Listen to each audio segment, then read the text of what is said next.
In this demonstration, I'll show you how to make a dog leash. This is flat braid rope. It's a 5/8 inch diameter MFP, and the inside of the rope is actually hollow. So what you want to do is take some pretty sharp scissors. You're going to cut it at an angle. And then I take packing tape, but you can really take masking tape or some other type of tape if you prefer. And you're going to twist this end until it's in a sharp point. Then you want to go in the rope about 10 inches. You can go 6 inches if you plan on sewing it. However, I prefer to splice it in longer. So what you'll do is right about where 10 inches is, you're going to go ahead and you're going to insert a fit. And if you kind of go between the carriers of the rope, it will actually slide right down the middle. Okay, so you take your snap and you feed it into the rope. This fid is a 7/16 inch fid, and fids are used in splicing rope. And this is a tubular aluminum one. You can use other sizes, it really doesn't matter. Probably 1/2 inch would be a good size to use. Then you're going to put the end of your taped rope into the fid, and then I just take a little piece of tape and tape it on. Then you just feed this down. And you're going to want to probably feed it in right around 8 inches. You can go farther if you'd like. Then you're going to go ahead and come up in between the carriers, and you're just going to pull it through. And then that should just slide off. Then you're going to melt the cover back over, and it should end up like this. This should work as a Chinese yo-yo, so it should not come undone.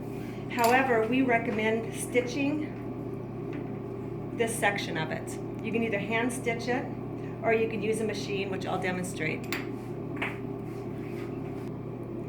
Okay, now we're going to measure and do the handle portion of the dog leash. So most dog leashes are around 5 to 6 feet. So we're not going to include the snap. We're just going to include the rope portion. So I'm going to measure out 5 feet.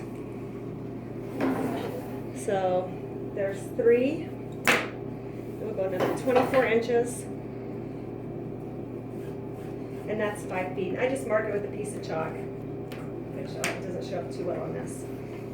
Okay, so there's your 5 feet. So that's where you're going to want your rope to splice back in.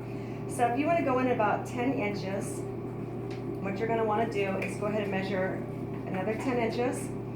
And so that's the part that's going to be spliced in. And then you need to figure out how big you want your handle portion. So really you can just guess. This is your 10 inches here. If you want to chalk it. You can figure out that, say you wanted just about that length. You really just want to be able to get your hand in. So say that's about where I want it. So this is where I'm going to actually cut my rope.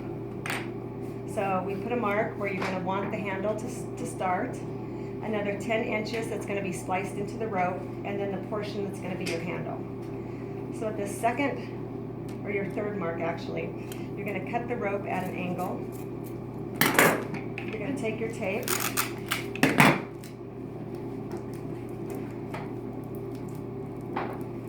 You're going to make another, we call this the pencil end.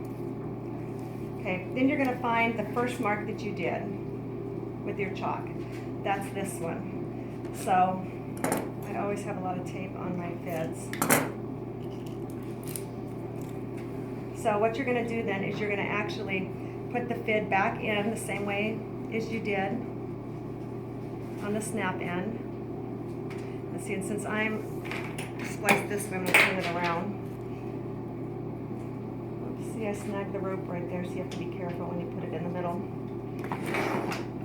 Okay, then you're going to just go down approximately 8 inches. Take your fit out, and you're going to put your pencil end in again.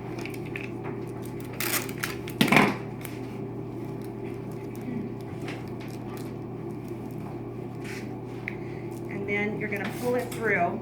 And this is what really where you can adjust your handle. You can pull it short if you want a handle that's small, or if you want a larger handle, you can just pull it out. So you kind of figure out the size that you want. This is about the size that I like, so you can hang on to it. So there's about 8 inches spliced in.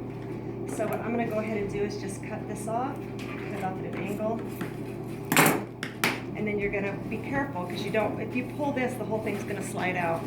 So you want to just kind of milk it. You need to pull this down just a little bit. Okay, so this handle actually has to be sewn. So you can either hand sew it with fishing line or a wax thread, and you'll just hand stitch it. You can just go basically under and up. We have really nice sewing machines here, so I'm going to demonstrate how we sew it in-house. Okay, this is actually a leather sewing machine that we use when we sew splices on rope. So this is the snap end, and this probably won't come undone, but it's always best to sew it. So again, if you're doing it with a hand, you're just going to basically do a needle and thread up and down. What I'm going to do is use this machine.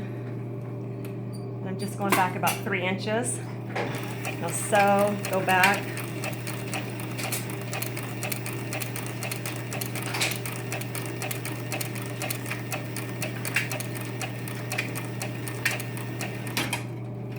And I just kind of go back and forth a couple times right where the splice meets the other rope, and then I just clip it off.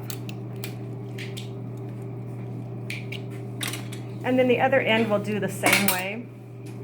And so again, you have to be really careful not to pull this, because this will come undone.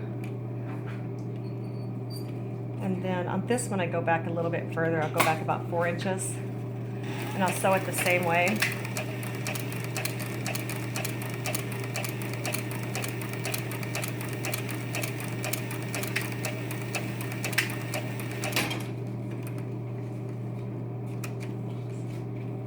Go.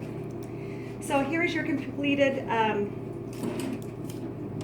dog leash. There's your handle end and your snap end. And you can find this rope and the hardware at Columbia Basin Knot Company, and the website is www.cbknot.com. Thank you.